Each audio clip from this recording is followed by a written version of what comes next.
Mirëmbrëma, zonja dhe zotrinja lajmet orës 20, ja dhe kryetirujt. Demokrati Elliot Engel ka thënë në Kongres të SHBA duhet ta përkrajnë Kosovën në bërinë e ushtrisë, e tha se nisme presidentin Hashim Thaçi e bën ushtrim pikërisht të tillë çfarë do dhe Washingtoni. Në Hoqë të Madhe të Rahoveci, shqiptarët kanë protestuar duke bllokuar rrugën për 2 deputet të Partisë Radikale Serbe. Ata kishin ardhur nga Beogradi të bënin fushat për zgjedhjet e 2 prillit.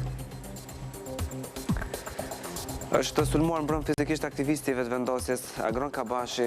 Sot kreu i këtij subjekti Visar Ymeri tha se akti u krye me porosi nga presidenti, kreu i Kuvendit dhe kryeministri. Ministri i Zhvillimit Ekonomik Blerana Stavileci dhe zëvendësi i tij Gani Koci biseduan me kryetarin e Drenasit Ramiz Ladrovcin për projektin e ngrohjes, por në muhabet liru fol edhe për punësimin e një të afërmi. Bashkia e tarikateve ka shpallur pavarësinë e saj si komunitet fetar. Kështu është zyrtarizuar ndasia nga Bashkia Islame e Kosovës, kjo me synim që tash të njihen të ndarë edhe me ligj. Me hapje në çdo paketimi të Devole Prince Kafe Turke, ju mund të gjeni kupone me shumë shpërblime, si dhe premin kryesore Peugeot 208. Princi, shija e vërtet e kafes.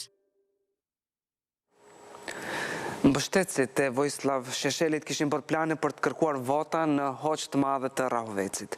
Por 2 deputetëve radikal kjo u mbeti vetëm si dëshirë, për herë të tjera, ata nuk u lejuan të hyjnë në fshat, pasi përpara ju donin shqiptarët që ende kanë plagë nga lufta. Të organizuar u mblodhen për një qëllim. Synimi i këtyre protestuesve është të bllokojnë rrugën që çon për në fshatin Hoqë të Madhe, pasi që këtu pritet të vinë 2 deputet nga Partia Radikale Serbe. Nemanja Sarović dhe Zoran Krasić kanë paraparë që në këtë fshat të Rahovecit të bëjnë fushat elektorale për zgjedhjet presidenciale që do të mbahen në Serbi. Për mysafirët e padëshiruar, protestuesit kanë mesazhe të qarta. Këta persona që do vinë sot, na kanë rreh, na kanë masakru, na kanë djeg, ta në shkajnë ma zeza na kanë bëktu. E prapë më artu të na nuk ka mësi. Mirë por rruga nuk është e blokuar edhe për banorët serb të Hoqës së Madhe. Madje protestuesit thonë se nuk kanë asgjë kundër fqinjeve të tyre. Kundërshtimet tona do thotë lidhen me deputetë Partisë Sheshelit, për ndryshe ne me banor faktikisht bashkëjetojmë, do të thotë nuk është larg fshati dhe qyteti, asnjë problem nuk kemi do të thotë me banorët e Hoqës së Madhe. E pritja mori fund diku pas orës 17, kur deputetët serb arritën. Pasi e panë se nuk mund të hyjnë në fshat, 2 serbët vazhdojnë rrugën në drejtim tjetër, për të qëndruar për disa minuta larg protestuesve. Vetura nga Beogradi përsëri u kthye, por një polic i u sqaroi serbëve se nuk mund të hyjnë në Hoqë të Madhe. Kështu deputetët radikal u kthyen prapa, e më pas edhe protestuesit u larguan të kënaqur me ikjen e tyre. Ky tentim për bërje fushate erdhi pikërisht në ditën kur Komisioni Zgjedhor në Serbi miratoi udhëzimet për zbatimin e votimeve në Kosovë për zgjedhjet presidenciale të Serbisë më 2 prill. Edhe pse gjykata kushtetuese kishte konsideruar të palishme vlerësimin e listave dhe numërimin e fletë votimeve në Rashk dhe Vranj, materiali zgjedhor do dërgohet nga këto 2 qytete në qendrat e votimit në Kosovë. Kreu i grupit parlamentar të listës Sabeslav Kostemi tha se zgjedhjet për president të Serbisë në Kosovë do të bëhen sikur se janë bërë deri tani, dhe se për votimet shpreson se do të përkujdeset OSBE-ja. Me serbët sot u mor edhe presidenti i Kosovës, Hashim Thaçi porositi ata që të nxitojnë të jenë pjesë e ndryshimeve për themelimin e ushtrisë së Kosovës. Hashim Thaçi vazhdon të jetë i preokupuar me transformimin e FSK-s. Presidenti i vendit tha se edhe ai është i thtarë që kjo gjë të ndodhë përmes ndryshimeve kushtetuese, bile tha se do të vazhdoj përpjekjet që t'i bindë serbët që kjo gjë të ndodhë. Por Thaçi ka një porosi për këtë minoritet. Nëse me të vërtetë do të vonohen serbet, atëherë ne do të vazhdojmë sipas projekt ligjit. I pari i shtetit tha se procesi i transformimit të FSK-s tashmë është në rrugën e duhur dhe se shumë shpejt projekt ligji do të kthehet në kuvend. Unë kam besim të plot se qeveria do të procedojë, prandaj nuk shoh ndonjë problematikë apo të lashë në këtë proces procedural. Thaçi konfirmoi këtu se të mërkurën është takuar me ambasadorin amerikan në Kosovë Greg Dalloway, që e kundërshton bërjen e ushtrisë pa ndryshime kushtetuese. Shefi i shtetit tha se ky takim ishte vetëm një takim i rregullt mes tyre. Nuk ka pasur diçka të veçantë, por tek dhe të jashtëzakonshme. Pavarësisht kësaj, presidenti i vendit u shpreh i bindur se do të ruhet partneriteti me ndërkombëtarët. Kështu që do të ketë aplaudime për gjithëta. Shkëlqyer, faleminderit. Ndërkohë për këtë çështje, këtë të ente në disponim për të folur nuk kishin kryeministri Isa Mustafa e as kryetari i kuvendit Kadri Veseli. Ndërkohë me nismën e tij për transformimin e rolit të forcës së sigurisë së Kosovës, presidenti tha që e ka brengosur për Gjermaninë. Ambasada e këtij shteti në Prishtinë ka thënë nga Kosovës se është gënjus fakti se presidenti nuk konsultoi partner ndërkombëtar për propozimin e tij. Si pasojë projekti që përpajisin e FSK-s me armë dhe marrjen e rolit të ushtrisë, mund të rrezikojë madje edhe raportet e Kosovës me partnerin e saj kryesor ushtarak, NATO-n. Shqetësimet e shteti gjerman kapin edhe një dimension tjetër, sipas Berlinit, shumë të nevojshme janë reformat në fusha tjera në Kosovë se sa çështja për ndryshim të misionit FSK-s. Por kundërshtime që po vinë edhe nga Amerika po synon që t'i zbusë dhe t'i ndryshoj Eliot Engel. Ai u paraqit në Kongres me thirrjen që të mbështetet nisma e Thaqit pasi e bën Kosovën me ushtrinë e preferuar nga Washingtoni. Tracy Jacobson, por edhe Ben Hagjis u abesuan jetën djemve e vashave kosovare. E një bashkombas i ambasadores dhe generalit po i kërkon vendit të tij që të mos ngurojë në mbështetjen e nismës së Kosovës të bëhet me ushtri. Eliot Engel e ka marrë përsipër që këtë kërkesë ta bëjë hiç më pak se në Kongresin Amerikan, ku është përfaqësues i demokratëve. Për më tepër, politikani i karrierës që i njeh shqiptarët ka herë, shfaqet edhe kritik për reagimet e para karshi nismës së presidentit Hashim Thaqi që ushtria të bëhet nëpërmjet ligjit që i ndryshon mandatin forcës së sigurisë së Kosovës. What do? We offer rebukes and diplomatic threats. Dhe çfarë bëjmë ne? Ne u japim kërcënime diplomatike dhe u bëjmë të qartë se nuk po i përkrahim që ta kenë ushtrinë e tyre tani. Kjo është absolutisht absurde dhe është një pozicion që ne duhet ta ndërrojmë dhe ta ndërrojmë shumë shpejt madje. Ai ka kujtuar faktin se Kosova ka 9 vjet që është shpallur shteti pavarur dhe ende nuk ka ushtri, por edhe lidhjen e Kosovës dhe Amerikës. Kështu i ka siguruar të gjithë se tenisma e Thaqit nuk ka asgjë të parregullt dhe asgjë jashtë partneritetit të deritanishëm. So what's in this proposal? What would Kosovo's army look like? Pra çfarë ka në këtë propozim? Si do të duket ushtria e Kosovës? Ajo do të jetë multietnike, njëjtë siç është tash forca sigurisë së Kosovës dhe policia e Kosovës. Do të ketë partneritet me vendet perëndimore dhe me shpresë që edhe me NATO-n. Do të jetë një ushtri mbrojtëse dhe jo kërcënuese për fqinjet e Kosovës. Do të jetë fiks ajo që SBA duan ta shohin tek partneri i tyre. Mr. Speaker, it would be exactly what the United States wants to see in a partner. Në këtë fjalim, kongresmeni i New Yorkut ka folur edhe për mbajtjen e Ramush Haradinajt në Francë me urdhër të Serbisë. Now Serbia has manipulated Interpol. Serbia ka manipuluar me Interpolin duke provuar të ketë një gjykim të tretë për Ramush Haradinajn, që esencialisht është çështja e njëjtë. Kjo për mua është e paarsyeshme dhe tregon sjelljen e keqe nga ana e qeverisë së Serbisë. Duke e akuzuar Serbin për provokime ndaj Kosovës, Engel ka kërkuar nga Shtetet e Bashkuara të Amerikës t'ua bëjë me dije kosovarëve se do të jenë pranë tyre, në të njëjtën kohë kur Serbia po armatoset me mbështetjen e plotë të Rusisë. Shefi i diplomacisë kosovare Enver Hoxhaj ka vazhduar me agjendën e takimeve në Washington. Ai atje u takua me kryetarin e Komisionit për Punë të Jashtme të Senatit Amerikan, Bob Corker, si dhe ish sekretari i Shtetit Madeleine Albright. Hoxhaj ka njoftuar Corker për progresin e Kosovës, që pas shpalljes së pavarësisë dhe nevojën për të thelluar marrëdhëniet ndërmjet dy vendeve në rrugën e konsolidimit të shtetësisë së Kosovës. Ndërsa ish sekretari amerikan i Shtetit Madeleine Albright e ka falendëruar për përkrahjen e Kosovës dhe ka njoftuar për zhvillimet e fundit në vend në rajon. Instituti Mbretëror për Studime të Mbrojtjes dhe Sigurisë në Londër ka mbajtur sot seminarin e adresuar situatës së fundit sigurisë në Kosovë dhe në Ballkanin Perëndimor, edhe pse ishte njoftuar për anulimin e tij shkaku i sulmit të mbrëmshëm. Ky seminar kishte temë diskutimi i sigurinë dhe vendin e Kosovës në botë. Ligjërat mbajtje dhe komandanti i KFOR-it Giovanni Fungo, këtë ka konfirmuar dhe ambasadori i Kosovës në Britani, Lirim Greqevci, në një status publikuar në llogarinë e tij në Facebook. Teksa ishte vetë pjesë e këtij forumi të Institutit Mbretëror, ambasadori Greqevci tha se komandanti Fungo bëri një adresim në lidhje me gjendjen e sigurisë në Kosovë. Pas fjalimit kryesor të Fungos, pasuan disa prezantime të ndryshme të përfaqësuesve të komunitetit kosovar të sigurisë. Aktivisti vetëvendosjes Agron Kabash është sulmuar mbrëm pak para mesnatit nga disa persona ende të panjohur. Pas trajtimit mjekësor, gjendja shëndetësore e tij është e mirë, ndërsa subjektin e tij politik po e akuzojnë pushtetin për atë që ndodhi.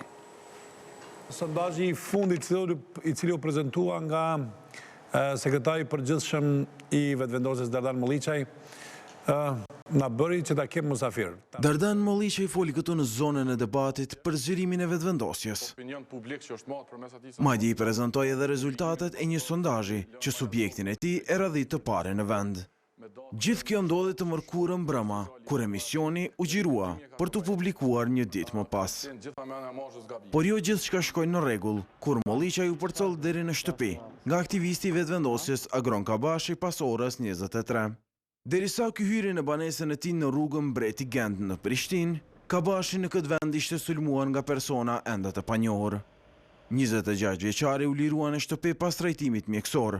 E vetë Molliçaj së bashku me liderin e vetëvendosjes Visar Ymerin dolën para gazetarëve për të dhënë detaje për rastin. Personat të panjohur deri më tani e kanë sulmuar brutalisht Agron Kabashën, ku ja kanë hapur dyert e veturës në të dy anët e saj dhe e kanë sulmuar fizikisht me shufra hekri në kokë, fytyrë dhe në trup. Molliçaj po pretendon se cak i sulmit nuk ishte vetëm kolegu i tij partijak. Unë më shumë besoj që ka dështu plani për të na sulmu të dyve, dhe në dështimin e tyre të planit e kanë realizuar vetëm ndaj aktivistit Agron Kabashit. Ky i fundit akuzoi policinë e Kosovës se nuk është marrë seriozisht me rastin. E zyra e policisë për regionin e Prishtinës përmes një komunikate ka njoftuar se në konsultim me prokurorin e shtetit është iniciuar rasti kanosje dhe lëndim trupor. Ndërkohë që po vazhdon puna në zbardhjen e rastit dhe identifikimin e personave të dyshuar. Por lideri vetëvendosjes Visar Ymeri thotë se e di kush qëndron prapa këtij sulmi. Për krerët e këtij pushteti, ata që kanë kapur shtetin dhe ata që i kontrollojnë edhe organet shtetërore për ndërmarrjen e tyre kriminale. Me emrat përveçshëm, natyrisht, kryesor këtu janë Kadir Veseli, Hashim Thaçi, Isa Mustafa. Sipas Ymerit, sulmi ka motive politike. Ky sulm ndaj vetëvendosjes e ka qëllimin kryekëput politik të friksimit dhe intimidimit, po edhe tentimit për të ndalë rrugën tonë. Intervista e Molliçajt e xhiruar para sulmit do të transmetohet të enjte në ora 21 në Klan Kosova.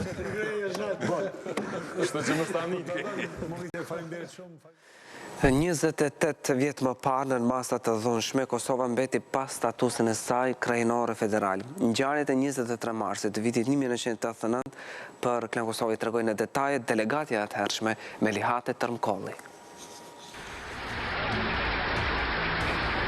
Pati duar trokitja ditë. Por me 23 mars të vitit 1989, pati edhe shqiptar që nuk ju gëzuan vendimit për ndryshimet kushtetuese të bëra në kuvendin e atëhershëm krajinor të Kosovës. Ishte Melihate Tërmkolli një ndër ata që kundërshtuan, ani se ndërtesa ishte e rrethuar me tanke. Pak më të zëshëm në kundërshtim ka qenë Uk Bytyshi, ka qenë Riza Luka, ka qenë Sadik Zuka, ka qenë një plak, një maj vjetër dhe më thani Malishevës, madje me ples një agim djallë i Kamenicës. Tërmkolli kujton se ndryshimet kushtetuese e kthyen Kosovën në Serbi. Serbia për të satën herë e pushtoi edhe formale juridikisht, bile do thosha edhe ushtarakisht Kosovën. Ajo tregon se ka pas tentime që në forma të ndryshme tu ndryshojnë mendjen delegatëve. Janë përpjekte disa deputet të provojnë kur kanë që ka rrezik që të mos votohet. E nuk munguan as ata që ishin pro këtyre vendimeve, por të cilëve ajo nuk dëshiron t'ua përmend emrat. Kryesisht njerëz të cilët kanë qenë strukturat të caktuara edhe politike, po edhe shkencore. Ish delegatja Tërmkolli, që edhe tani është deputete, tregon edhe për qëndrimet e ish liderëve të atëhershëm të Kosovës, Azem Vllasi e Kaçusha Jashari, të cilat ju kushtuan të dyve, njërit me burg e tjetrit me dorëheqje. Klasa politike që identifikohej me Vlasin e me Kaçushën, sikur në një farë mënyre i tradhtoi, ose sikur u vunë në shërbim të interesave të Kosovës. Pas tyre në kryet e Kosovës erdhën njerëz që do t'i mbronin interesat e Serbisë në Kosovë. E në kryet e tyre ishte Raman Morina. Pjesë e pushtetit e asaj kohe ishte edhe shefi aktual partijak i Tërmkollit, Isa Mustafa. Masi që është vonë në një farë mënyrë administrata e dhonshme e tjerë, ose nuk e di, nështë edhe për para, po mandej ka pas një post ekzekutiv në Këshillin Ekzekutiv. Tërmkolli kujton se miratimi i këtyre ndryshimeve solli shumë të këqija për shqiptarët e Kosovës, derisa vetëm atë ditë, sipas saj, u vran mbi 20 të rinj. Ndërkohë as kërcënimet e përcjelljes e atyre që votuan kundër tyre nuk munguan. Megjithatë, sipas saj, gjithçka mori kohë tjetër vetëm 6 muaj më vonë, kur edhe nisi shkatrimi i Jugosllavisë. Shqiptarët e Malit të Zi, më shumë se 2 dekada që kanë kërkuar që Tuzi të jetë komunë dhe sot kjo dëshirë e tyre është realizuar. Tuzi është komuna më e re e Malit të Zi. Lajmin për këtë ka bërditur Nazif Cungu, kryetari i Partisë Forca dhe njëherësh kryetari i Ulqinit, që nga viti i kaluar është paraparë që Tuzi të jetë sikur të gjitha komunat tjera Malit të Zi, do të kontrollojë buxhetin e vet për pagesat e të punësuarve në administratë dhe vet do të përcaktojë prioritetet në rajonin e Maltësisë. Në kuadër të projektit të financuar nga Zyra e Bashkimit Evropian në Kosovë është prezantuar një dokument i cili i shqyrton praktikat e mbledhjes së informacionit gjatë zgjedhjeve dhe votimit, si dhe shkelit e moshme të privatësisë të titulluar Mbrojtja e drejtave të njerëzit në kohën digjitale. Projekti ka për qëllim ngritjen e vetdijes dhe kapaciteteve për mbrojtjen e të dhënave personale, të drejtave të privatësisë, lirisë së shprehjes dhe lirisë së medjave në Kosovë.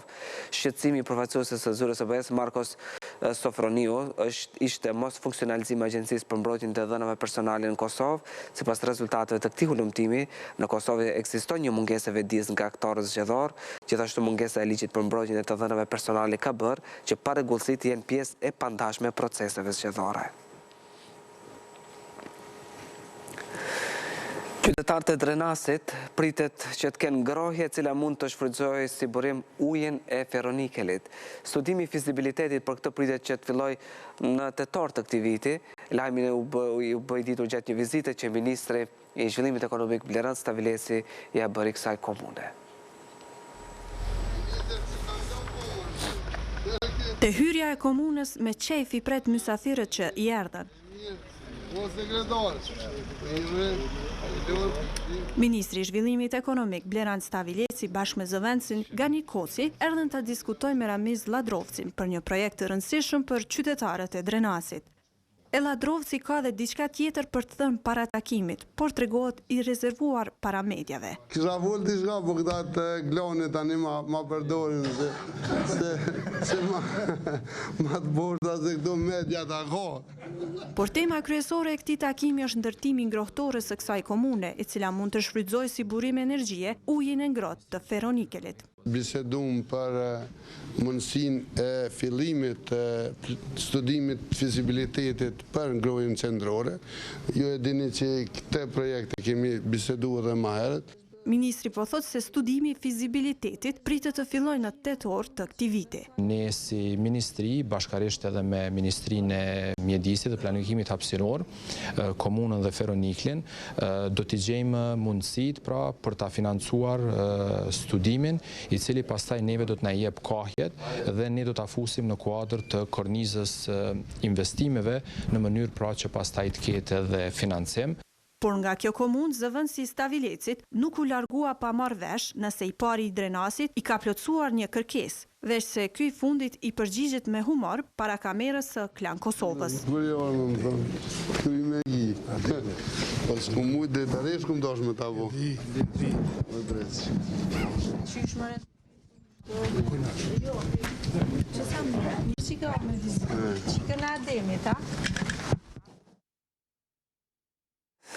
Hapja e klubit të bizneseve frankofone në Kosovë do t'i hap rrugë vendit që të rrisë marrëdhëniet ekonomike tregtare me vendet anëtare të kësaj organizate. Kështu tha në konferencën e organizuar sot me qëllim të promovimit të hapjes së këtij klubi. Presidenti Hashim Thaçi tha se hapja e këtij klubi në Kosovë rrit efikasitetin dhe thellon bashkëpunimin e afaristëve kosovare me ata të vendeve frankofone. Ndërsa kryeministri Isa Mustafa duke vlerësuar anëtarët e këtij klubi dhe veçmas vendet mike, siç janë Franca, Zvicra, Belgjika, Luksemburgu dhe vende tjera, tha se me të gjitha këto vende Kosova ka marrëdhënie të shkëlqyera dhe janë vende të cilat në vazhdimsi e kanë përkrahur zhvillimin dhe ekonomik dhe zhvillimin demokratik të Kosovës. Kryetari i Kuvendit Kadri Veseli ftoi investitorët e huaj që të investojnë në Kosovë, pasi sipas tij Kosova ofron perspektivë dhe shumë mundësi për ta. Kosovës i duhet një rritje ekonomike nga 6 deri në 7% në vit për të përballuar papunësinë e cila është prezente në vend. Kështu ka thënë kryeministri i Kosovës Isa Mustafa, i cili ka marrë pjesë në ditën e 4 të forumit Java e Gruas 2017. Ai ka thënë se qeveria ka prioritet zhvillimin ekonomik, e ai pret që gjatë këtij viti të punëson 25.000 persona. Mustafa tha se numri më i madh i papunëve janë gra, ndërsa pjesa dërmuese të cilët presin për të punësuar janë burra. Sipas tij, sistemi i arsimit është faktori kyç i cili ndihmon në zhvillimin ekonomik dhe punësimin e grave. Në Gjakov, ujësielësi rajonal Radoniqi organizoi debat ku diskutua për ujin dhe kanalizimin. U kërkua që uji të ruhet maksimalisht, ndërsa u shpalosën edhe plani që rajoni të ketë ujë me bollëk.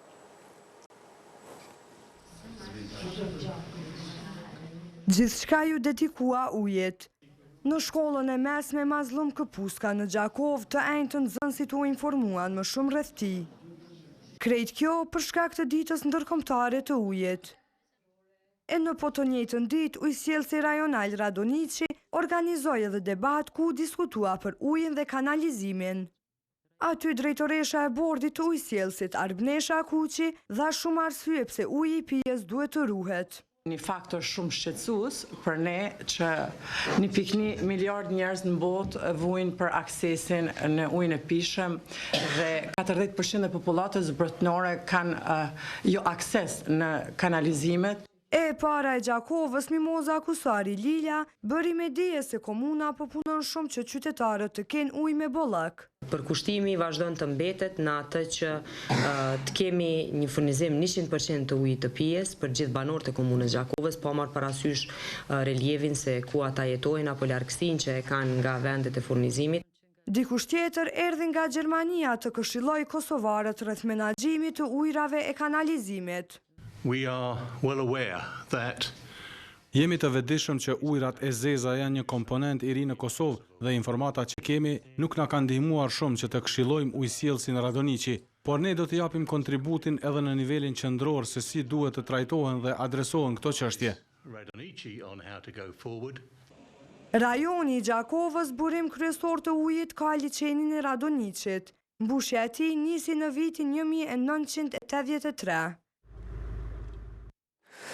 Punëtorët shëndetësor po paralajmërojnë greva e protesta. Arsye është injorimi i kërkesave të tyre që kanë të bëjnë me rishqyrtimin e ligjeve mbi pagat dhe sigurimet, rregullimin e statutit të QKMF-ve dhe shtyrja e afatit të licencimit të mjekëve. Po paralajmërojnë greva e protesta. Kjo pasi sipas drejtuesve të Federatës Sindikale të Shëndetësisë, kërkesat e tyre nuk po merren parasysh. Kjo sindikat po kërkon rishqyrtimin e ligjeve mbi pagat dhe sigurimet, rregullimin e statutit të QKMF-ve dhe shtyrjen e afatit të rilicencimit të mjekëve. Por ka edhe kërkesa tjera. Rritja e pagave 15%. 3. Përfundimi i rrezikshmërisë. Për kërkesat që kanë, përgjigje këta morën nga disa institucione, por jo edhe nga Ministria e Shëndetësisë. Përveç ministrit të administratës publike dhe Komisionit Parlamentar për Shëndetësi, në kërkesat tona nuk është përgjigjur asnjë instancë tjetër. Nga Ministria e Shëndetësisë këta morën një ftesë për takim gjatë premtes, por të cilën nuk po e konsiderojnë serioze. Sipas mjekëve që të mundsohet kjo, duhet marrë pjesë të gjithë faktorët që kanë të bëjnë me kërkesat e tyre e jo vetëm Ministria e Shëndetësisë. E pasi nuk presin shumë nga ky takim, Federata Sindikale e Shëndetësisë po planifikon protesta para institucioneve shëndetësore më 29 mars. Vetëm nëse ndodhin mrekulli që të përmbushin ato pika, nuk mohen protesta. Përndryshe protesta do të mohet dhe është vetëm protestë paralajmëruese. Tani më nuk ka afat kohore dhe ditësh, mas asaj proteste, menjëherë më lidhet Këshilli Drejtues dhe vendos për greven e përgjithshme. Madje u paralajmërua se kësaj proteste, një periudhë të caktuar kohore do t'i bashkangjiten edhe ekipet e mjekëve nga emergjenca. Pesha e çantave tek fëmijët e ciklit të ulët te kalon kufizimin e këshillueshëm prej 10% të peshës së trupit. Instituti Edward ka prezantuar gjetjet e hulumtimit ndikimi peshës së çantave tek fëmijët e shkollave fillore dhe të mesme të ulta, në të cilin thuhet se nxënësi klasës së parë, i cili ka peshë trupore mesatarisht 23 kg, e bar çantën mesatarisht 4 kg me 170 gram. Pesha më rënd është 5 kg me 200 gram, kurse ajo më e lehta 2 kg me 300 gram. Dallimi ndërmjet peshës së çantës të nxënësve të klasës së parë me ata të klasës së 5, sipas hulumtimit, është vetëm 100 gram. Bashkësia e Tarikateve të Kosovës ka marrë iniciativë që të ndahet nga Bashkësia Islame e Kosovës. Drejtuesit e të parës thonë se kjo ndarje ekziston tash e sa kohë, por kështu nuk thonë edhe ata të Bikut, gjithçka lidhet me mungesën e ligjit për lirit fetare. Mbajtën kuvendin e parë zgjedhor në Kosovën e pavarur. Bashkësia e Tarikateve të Kosovës këtë veprim thotë se e bëri si përgatitje para procedimit të projekt ligjit për lirit fetare në kuvendin e Kosovës. Ligji i ri më në fund ka me sankcionu bashkësitë fetare si persona juridik. E kena pregatit statutin e ri, e kena votu dhe kena pas zgjedhje. Ona na pregatit që ligji i ri të hinë në fuqines. Megjithatë, Lulzim Shehu thotë se kjo nuk do të thotë ndarjen nga Bashkësia Islame e Kosovës, pasi sipas tij ka kohë që ato nuk janë bashkë. Që 66 vjet nuk jena në njëjtën bashkësi. Kena pas tentativa që mas luftës të afrohem, po fryma e Bashkësisë Islame Kosovës ka ndruar brenda kohës, e ka marrë një drejtim tjetër. Por ndryshe po e shohin këtë zyrtarët e Bikut. Decenjeve të fundit, pak ka qenë një largimi i tyre nga Bashkësia Islame, por spaku juridikisht mund të them se edhe me kushtetutën aktuale të Bashkisë Islame, tarikatet e kanë pas vendin e tyre në kuadër të Bashkisë Islame. Megjithatë, Resul Rexhepi thotë se nëse ata e ndjen veten që nuk e kanë vendin në kuadër të Bikut, atëherë për këtë fundit nuk ka asnjë problem. Sipas tij, edhe këto veprime janë si pasojë mangësive në projekt ligjin për lirit fetare. Sipas formulimit të këtij ligji, shifet është parapaqe me 50 nënshkrime, ju mund të formoni një bashkësi fetare çfarë të doni ju. Sekretari Rexhepi thotë që edhe pse Bashkësia e Tarikateve po synon regjistrimin si e pavarur, nuk e kanë gjetë përkrajen nga të gjithë praktikuesit e saj në Kosovë, numri të cilëve llogaritet të jetë rreth 200.000. Dhe për fund sjellëm një deklaratë interesante të kryetarit të degës së tretë të LDK-s në Prishtinë, Haki Borovci, i cili në 27 vjeton e themlimit degës ka thënë se ka folur me Ibrahim Rugovën tek varri i tij. Ndiqeni një pjesë të fjalimit të tij. Informuam presidentin për 27 vjetorin për ditëlindjen e degës tretë, degës presidentit. Presidenti na pyetje, si janë punët, si shkojnë punët.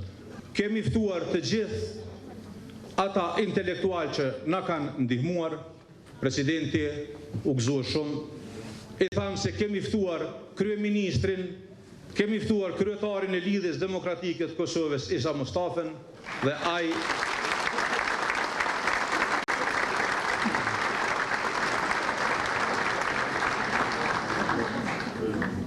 presidenti u gëzoi shumë dha porosi. Ta rrisni sofrën e LDK-s.